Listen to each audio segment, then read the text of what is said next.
Ciao a tutti! Finalmente sono pronto a parlarvi delle modifiche che ho fatto al mio impianto nelle ultime settimane.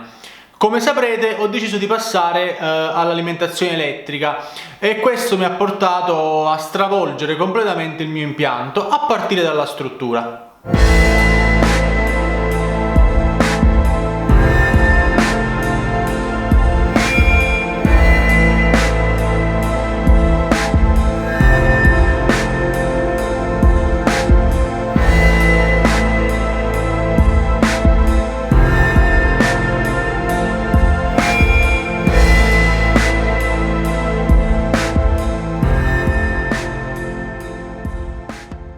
In molti mi avete chiesto qual era il motivo di questo cambio e soprattutto se avevo deciso di cambiare perché non mi trovavo più bene con RIMS. In realtà col sistema RIMS credo di aver fatto ad oggi le mie cotte migliori ed è un sistema che tuttora consiglio a chi vuole iniziare ad automatizzare il mesh. Questa mia scelta di cambiare direzione è stata dettata non tanto dal fatto che non mi trovassi bene con RIMS, ma perché avevo voglia di semplificare un pochettino il procedimento senza però perderne in qualità. E poi volevo buttare via la bombola. Insomma, vorrei arrivare ad avere un impianto semplice e comodo, però con la massima resa. La cosiddetta botte piena e moglie ubriaca. Dato che il mio impianto era stato pensato per essere utilizzato col gas, ho dovuto cambiare molte cose a cominciare dalla struttura. Innanzitutto ho eliminato il supporto del bruciatore e tanti altri pezzi che non mi servivano più e ho anche spostato alcune barre di supporto. Per celebrare questo primo cambiamento mi era venuto in mente di riverniciare tutto, solo che ero totalmente indeciso su quale colore utilizzare. Per questo motivo domenica scorsa ho indetto una votazione sulla mia pagina Facebook in cui ho lasciato che fossero gli utenti a scegliere il colore del mio impianto. Sono stato felicissimo di notare che siete stati in tanti a partecipare a questa votazione anche con un semplice mi piace e per questo motivo io vi voglio bene veramente a tutti. Alla fine questo è il risultato finale. Ecco l'impianto.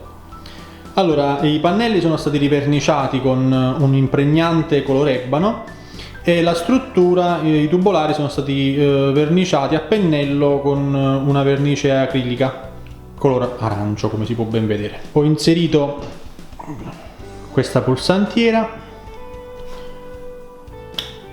bollitura, sparge e pompa che è collegata a queste prese.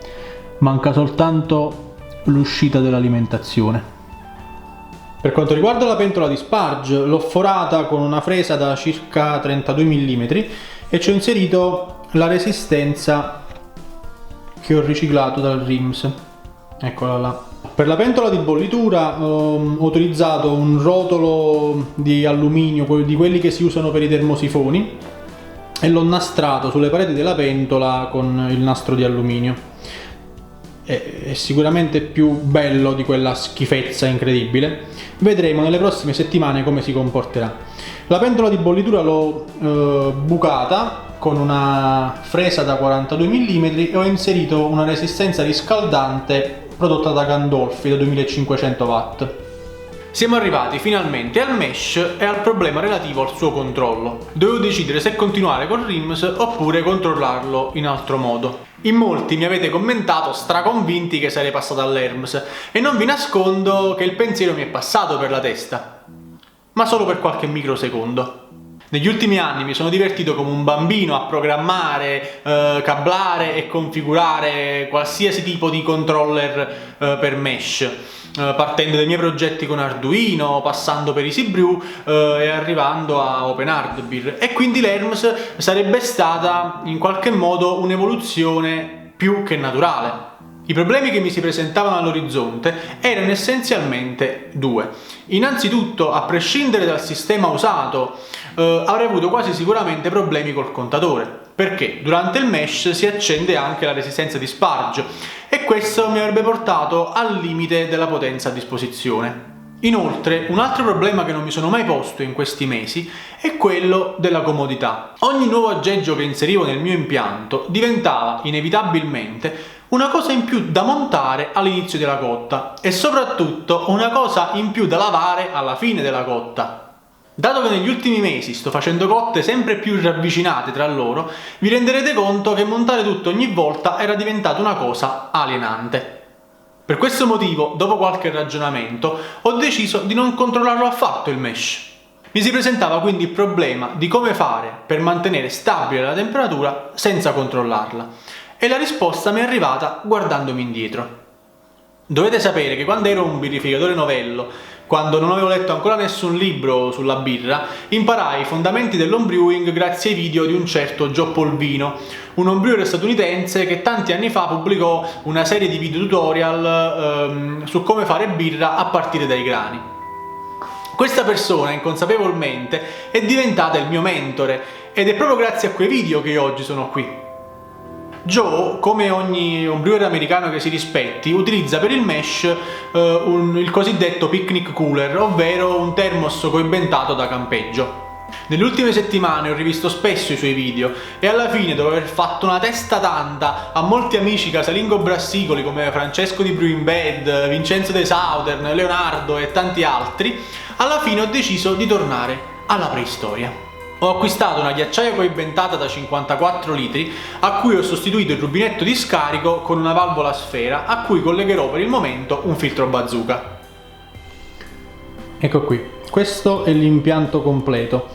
Allora, i grani e l'acqua verranno mescolati direttamente nella ghiacciaia e userò un tool che ho trovato su internet, si chiama Strike Water Calculator, per calcolare la giusta temperatura dell'acqua per arrivare alla temperatura di mesh desiderata. Per adesso l'impianto è pensato per il single step. In caso di multi-step mi basterà fare delle infusioni di acqua bollente oppure ricorrere eventualmente alla decozione. Una volta finito l'ammostamento mi basterà aprire questa valvola e tramite la pompa filtrerò il mesh nel tino di bollitura.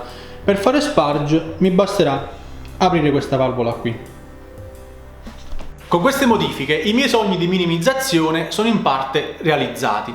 Devo ancora testarlo con una cotta, ma se dovesse andare tutto come ho previsto mi basterà spingere un bottone per far funzionare tutto, senza bombola e senza troppe cose da montare. Alla fine della cotta, oltre a lavare le pentole, mi basterà staccare una spina. Spero con tutto il cuore che fili tutto liscio, anche perché mi sono fatto un mazzo. Ora tocca a voi.